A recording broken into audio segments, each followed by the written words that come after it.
The news dropped recently that there is some political unrest in the country of Brazil. We're going to try to figure out whether or not this particular situation is going to roll over into the Monday through Friday trading activity. And one of the things we want to look at is that how does this particular situation impact the markets? And the reason why it can be important is because Brazil is one of the largest economies in what we call the Americas. It's also one of the largest economies in the world. And how does the market perceive the stability inside Brazil? And so really quickly, we're looking at the New York Times. Let's look at some of the pictures from this particular political unrest. To go into some few things, people, I think they went to the Congress and the Supreme Court and they expressed their displeasure that the current president was the president. It was a very, very tight election. I think he got 51% of the election. And I think a lot of people that were on the side of the opposition or the other candidate, they were upset that their person didn't get in. And what we're seeing is the result of that. So here's some more from the situation. So it was on Sunday.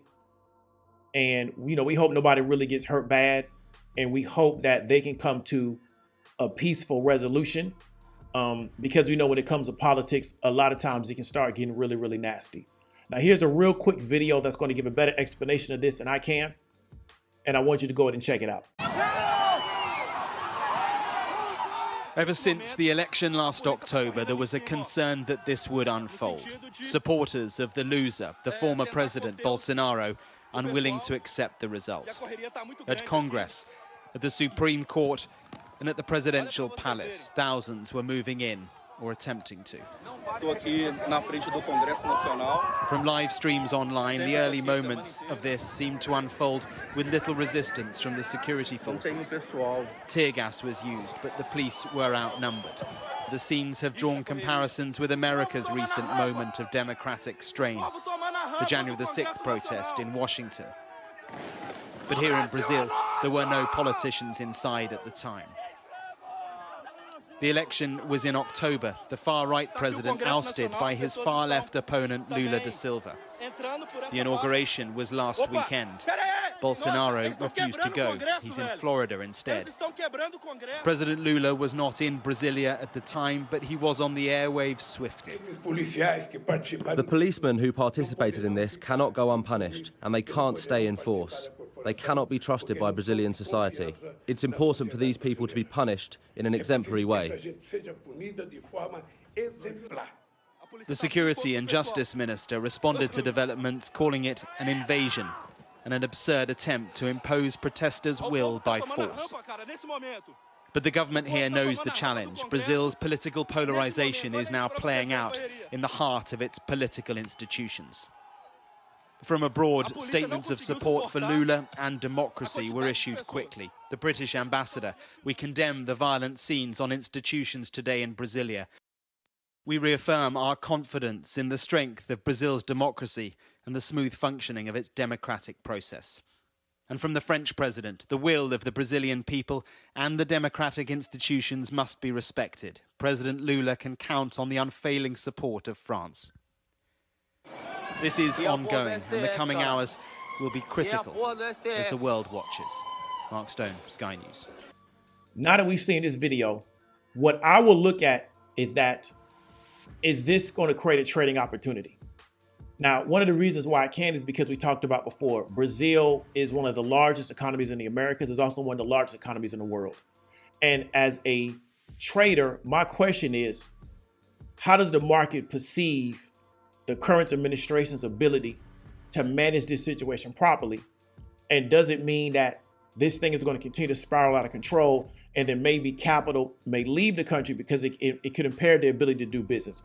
One of the worst things that can happen with political instability is it starts to impact the economy, right? And so that's going to be the biggest thing. If I believe that my money is no longer safe in Brazil, what do? I start to pull my money out of Brazil because I don't want to get my money trapped there and then I can't get it out. So what it makes more sense is just to risk off and pull it out. Now, that's my opinion. That's not investment advice. Now, the guy that was the opposition candidate, his name is Bolsonaro, right? And so Bolsonaro is believed to be in Florida, and he's reported to be in Orlando.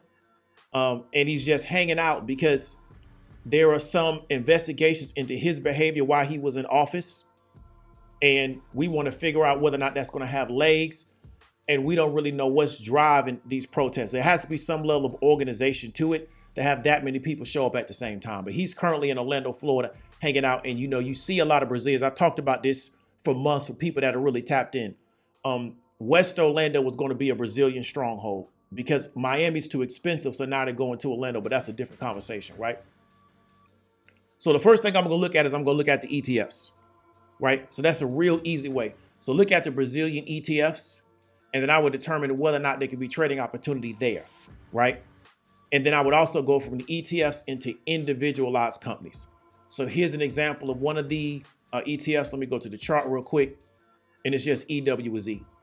And so first thing I would do is I would go to the ETFs and determine whether or not I think there's opportunity there in the ETFs. Next thing I would look at is the Brazilian bond market. So let me go all the way up. I would look at the bond market and I would try to figure out, is yields of the bonds starting to rise because people believe that this particular market is no longer stable? And so now are they demanding a higher yield? Because these yields are really, really high. We talk about 4% in the United States. This thing's paying out like 12.8%, almost 13%. That's a really, really high yield on a bond. You can see them here. You can see the yields. You can see the changes in the yields. You can see the yield curve. And let me get back down to here. You can see the comparison to everybody else. And then also here, 1 year's paying 13%, 2 years paying 12.7, 3 year 13. These are some serious yields on their bonds, and it's because of the perception of the Brazilian market and their lack of ability to maybe pay, so people demand a higher yield. And this is what I would look at as a trader. So hopefully, like I said, they can get this situation figured out. Everybody can come to some type of peaceful resolution. Nobody ends up getting hurt. They've already come out on Twitter and said they've identified some of the people that are involved, and they're going to start looking to make arrests. But this type of situation can start to grow legs, because what it's showing you is that there's a resentment in the society amongst the population that they felt like demanded this type of response. And then also there's a level of organization to that. If that continues to build up and continue to fester, it can cause issues during this particular administration. So that's all we're going to talk about. Don't want to be long-winded, but this is, as a trader, how I would look at situations. And then this could turn into a long-term situation that I could continue to potentially trade in and out of based on how I perceive the situation. So I would do something like this, and I would make sure that I pay attention to it, because we know these type of stories, because the average American doesn't really understand it, it's not going to be something that they're going to put on the forefront. However, these are the type of stories that can put you in the potential to be profitable, right? David W. Williams, also known as Diamond Dave. I'll talk to you later.